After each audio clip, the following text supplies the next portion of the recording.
लोकतंत्र के महापर्व में लोगों की आहुति फैसला करती है कि कौन सत्ता पर बैठेगा और आने वाले 5 साल तक कौन राज्य को और देश को चलाएगा।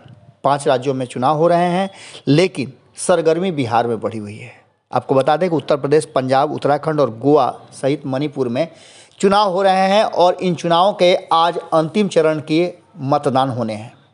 आज पूरी तरह से जो उम्मीदवार हैं, जो दल हैं, उनके भविष्य ईवीएम में कैद हो जाएंगे। उसके बाद से तैयारियां शुरू हो जाएंगी और इंतज़ार होगा 10 तारीख का, जब परिणाम आएंगे।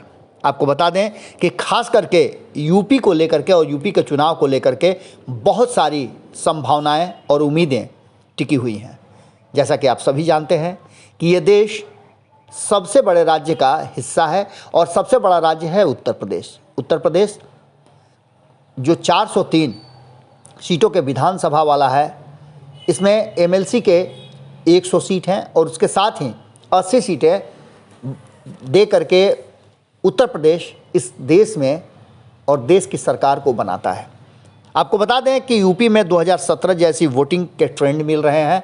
जनता में उत्साह चाहिए वो नहीं था, लेकिन सबसे बड़ा निर्णायक जो होगा वो इस बार बिहार जैसा महिला वोटर होंगी और महिला वोटर ही निर्णायक भूमिका में रहेंगी। यूपी में अब तक 6 चरणों के चुनाव हो गए हैं। कुल 61.15% वोट हुए हैं, जो बीते चुनाव में 61.42% हुए थे। अब सवाल ये उठता है कि वोट में कोई भी बढ़ोतरी न होकर के, बल्कि वोटिंग ट्रेंड सीधा नज़र आ रहा है कि वोट के प्रतिशत घटे हैं। हालांकि एक बात बड़ी तेज़ी से बढ़ी है कि पोस्टल बैलेट से इस बार रिकॉर्ड वोटिंग हुई है और ये निर्णायक हो सकते हैं। आपको बता दें कि यूपी में सीधी लड़ाई भाजपा और समाजवादी पार्टी के बीच में है और इन 6 चरणों में जो 125 सीटें जो हैं, उनमें से 19% मुस्लिम मतों ने कहीं ना कहीं भाजपा के लिए चिंता बढ़ा दी है। वहीं अगर बात करें तो मध्य और उत्तर पूर्वी उत्तर प्रदेश की 120 सीटें भाजपा को चुनौती दे रही हैं। इतना ही नहीं, आपको बता दें कि अन्य जो बेल्ट हैं, जिसमें हाथरस, कासगंज, फिरोजाबाद, मैनपुरी, इटावा, एटा, ये यादवों का क्षेत्र है और आप जानते हैं कि इसी क्षेत्र से समाजवादी पार्टी के मुखिया मुलायम सिंह यादव और अखिलेश यादव आते हैं।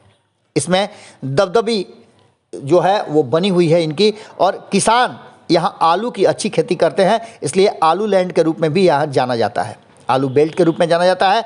इन इलाकों में भाजपा के साथ कोई नई जाति नहीं जुड़ी है। जाट, गुर्जर, कुर्मी, ब्राह्मण, अति पिछड़ों के व दलितों के वोट में बंटवारा हुआ है और इसका सीधा घाटा जो है वो भाजपा को होना है। अब आप समझ लीजिए कि साइलेंट वोटर से भारतीय जनता पार्टी कहीं ना कहीं उम्मीद लगाए हुए है। यादव लैंड, आलू बेल्ट, बुंदेलखंड और मध्य उत्तर प्रदेश की ये 119 सीटें हैं जो निर्णायक भूमिका में रहती हैं और इस बार ये कहीं ना कहीं असमंजस बना करके रखी हुई हैं और इस असमंजस में भारतीय जनता पार्टी मुखर होकर के अपनी बात नहीं रख पा रही है। अचानक सरगर्मी बढ़ गई है और ऊंट किस करवट बैठेगा, ये देश भर में तो चर्चा है ही, लेकिन बिहार में सबसे ज़्यादा चर्चा है। भारतीय जनता पार्टी के लिए भी एक अलार्म है कि क्या भारतीय जनता पार्टी को एक बार फिर से अपने आप को रिवाइव करने की ज़रूरत है। पिछले 7 सालों में केंद्र में भारतीय जनता पार्टी की सरकार है और वहाँ से वो लगातार कहीं ना कहीं इस बात की तैयारी कर रही है कि वो 2024 के चुनाव में एक बार फिर उत्तर प्रदेश से यात्रा करते हुए दिल्ली तक की गद्दी पर अपना दबदबा बनाए रखे। आपको बता दें कि 125 सीट वाली जो सीटें हैं, जहां 19% मुस्लिम वोटर जो हैं वो निर्णायक भूमिका में होते हैं, उनमें से आपको बता दें कि समाजवादी पार्टी के तरफ ज़्यादा झुकान है। पहले 2 चरणों में 113 सीटों पर वोटिंग हुई। यहाँ गुर्जर, जाट व सैनिक कश्यप वोटों में बंटवारा हुआ है। किसान आंदोलन के चलते जाट भाजपा से छिटक गए हैं और ऐसी स्थिति में भाजपा को घाटा होने का पूरा अंदेशा है। वहीं आपको बता दें कि राकेश टिकैत, जो कि लगातार इस किसान आंदोलन के सबसे मुखर और सबसे बड़े चेहरों के रूप में देखे गए हैं, उनका सीधे तौर पे कहना है कि यूपी में 70 सीटें बेईमानी से जीतने का प्लान बनाया जा रहा है। ये उन्होंने स्पष्ट तरीके से अपने बयान में कहा है। राकेश टिकैत ने कहा है कि भाजपा सरकार पर मतगणना में बेईमानी की आशंका जाहिर की गई है। उन्होंने कहा है कि ये 70 सीटें हैं जिसमें बेईमानी से जीतने की तैयारी की जा रही है। उन्होंने किसानों और मतदाताओं से अपने वोट की निगरानी करने की अपील की है। कहा है कि आप अपने मुजफ्फरनगर से लेकर के सपा, राष्ट्रीय लोकदल गठबंधन ने ईवीएम से छेड़छाड़ की आशंका जताते हुए 11 जनवरी से ही नवीन मंडी स्थल स्थित स्ट्रांग रूम के आसपास डेरा डाल रखा है। उनका सीधा तौर पर मानना है कि सरकार जो है केंद्र में बैठी हुई भारतीय जनता पार्टी, वो कहीं ना कहीं इन वोटों को पूरी तरह से प्रभावित करने का और परिणाम प्रभावित करने का कोशिश करेगी। इसके साथ ही आपको बता दें, जहां एक तरफ भारतीय जनता पार्टी अपने हिंदुत्व वाले एजेंडे, राम मंदिर के निर्माण को लेकर के पूरी तरह से आशान्वित लग रही थी कि उसे एक बार फिर से सत्ता में उत्तर प्रदेश की जनता ले आएगी, वहीं आपको बता दें कि आज आखिरी चरण के मतदान के बाद ये स्पष्ट होकर के आ जाएगा कि उत्तर प्रदेश की जनता किस तरह का फैसला करती है और इसके असर इस देश की राजनीति पर क्या पड़ते हैं, क्योंकि उत्तर प्रदेश की राजनीति बहुत कुछ निर्णय करने वाली है। पूर्वांचल में भाजपा विंध्याचल और काशी कॉरिडोर के भरोसे चुनाव लड़ रही थी और इस चुनाव में कभी भारतीय जनता पार्टी ने नरेंद्र मोदी को सामने लाया तो कभी योगी आदित्यनाथ को फ्री हैंड दे करके चेक किया कि जनता क्या कहती है। वाराणसी, मिर्जापुर समेत 9 जिलों की 54 सीटों पर आज वोट डाले जाएंगे। भाजपा सांस्कृतिक राष्ट्रवाद को पूरे चुनाव में भुनाती रही है और उसे इस बात का अंदेशा है, उसका एहसास हो रहा है, भरोसा है कि ये फ़ायदा उसे मिलेगा। वाराणसी समेत पूर्वांचल में 9 जिले में 7 मार्च को अंतिम चरण में मतदान होंगे। 2017 के चुनाव में भाजपा 29, सपा 11, बसपा 6, अपना दल 4 और सुभाषपा 3 और निषाद पार्टी 1 सीट पर जीती थी।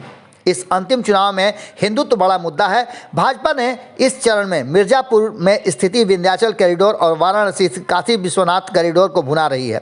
बाबा विश्वनाथ की चौखट पर सत्ता संग्राम सीधी तौर पर दिख रहा है और इसका फायदा कहीं ना कहीं मिलेगा, ये बात अभी भी भारतीय जनता पार्टी को पूरा भरोसा है। माँ विंध्यवासिनी मंदिर में केंद्रीय रक्षा मंत्री राजनाथ सिंह, प्रभारी अरुण सिंह, मुख्यमंत्री योगी आदित्यनाथ, मंत्री ब्रजेश पाठक समेत दर्जन भर कद्दावर नेताओं ने मत्था टेका और 331 करोड़ के बजट से बन रहा विंध्याचल कॉरिडोर का जो अष्टाभुजीय होगा उसको लेकर के लोगों तक बातें पहुंचाई गई है। विंध्याचल और काशी विश्वनाथ कॉरिडोर को वोट में बांटने के लिए और वोट में कन्वर्ट करने के लिए भारतीय जनता पार्टी ने अपना एड़ी चोटी का जोड़ लगा दिया है। उसके साथ ही आपको बता दें कि हमने आपको शुरू में ही बताया था कि पोस्टल बैलेट इस कॉरिडोर को लेकर के इस बार रिकॉर्ड वोटिंग हुई है और जो निर्णायक होगी। इस बार कोरोना के चलते आयोग ने बुजुर्ग और दिव्यांग मतदाताओं के लिए पोस्टल बैलेट के जरिए मतदान की सुविधा दी थी। लखनऊ में भी 11,000 वोट पोस्टल बैलेट से पड़े हैं। ऐसे में यह मत निर्णायक होंगे। आपको बता दें कि पूरी तरह से जो आंकड़े हमारे पास आ रहे हैं उन आंकड़ों से साफ लग रहा है कि भारतीय जनता पार्टी को कड़ी चुनौती दी जा रही है और इस कड़ी चुनौती में कहीं ना कहीं अंतिम चरण में जो नीतीश कुमार की जनता दल यूनाइटेड और मुकेश सहनी की वीआईपी पार्टी ने एकजुट होने का बात जो सामने रखा और दोनों ने एक दूसरे को अप्रिशिएट किया, जहां मुकेश सहनी ने सीधी तौर पे नीतीश कुमार को बेहतर मुख्यमंत्री बताते हुए हर तरह से सक्षम बताया और उनके नेतृत्व में बिहार के विकास की बात की। और वहीं जदयू ने भी कहा कि मुकेश सहनी बेहतर नेता हैं, उन्होंने कम समय में बड़ी उपलब्धि हासिल की है और अपने समाज के लिए अधिकार और हक की लड़ाई वो बड़ी मजबूती के साथ लड़ रहे हैं। दोनों एक साथ हैं और एक तरह की राजनीति करते हैं, ये भी बातें कही गई हैं। वहीं आपको बता दें कि पूरी तरह से इस चुनाव का प्रभाव बिहार पर पड़ना है और इसको लेकर के अचानक से सरगर्मी बढ़ गई है। ऊंट किस करवट बैठेगा, इस बात को लेकर के पूरी तरह से अब बिहार में भी चर्चा शुरू हो चुकी है। नीतीश कुमार भी अपनी समाज सुधार यात्रा है उसे समाप्त करने के दिशा में है और वहीं आपने देखा होगा कि उत्तर प्रदेश में मायावती से लेकर के ममता बनर्जी तक सभी की एंट्री हो चुकी है। जहां एक तरफ मायावती पूरी तरह से इस चुनाव में दूर दूर नजर आई, वहीं कांग्रेस ने कोशिश किया था कि वो अपर हैंड लेकर के आए और प्रियंका गांधी ने जम करके उत्तर प्रदेश में अपना पसीना बहाया है। इन सारी बातों को लेकर के अब इंतज़ार कीजिए, आज जैसे ही वोटिंग समाप्त हो जाएगी उसके बाद से आंकड़े भी आने लगेंगे और आप देखिएगा कि अलग अलग चैनल जीत हार के दावे करेंगे, किसे कितनी सीटें मिलेंगी, ये सारी बातें आपको देखने और सुनने को मिल सकती हैं। लेकिन आंकड़े यही बता रहे हैं कि बिहार जैसी स्थिति उत्तर प्रदेश में होने वाली है। अगर राकेश टिकैत की बात मान ली जाए तो कहीं ना कहीं ऐसी असंभावना व्यक्त की जा रही है कि 70 सीटों के आसपास, 50 से 70 सीटों तक दूर रह जाएगी भारतीय जनता पार्टी सत्ता से।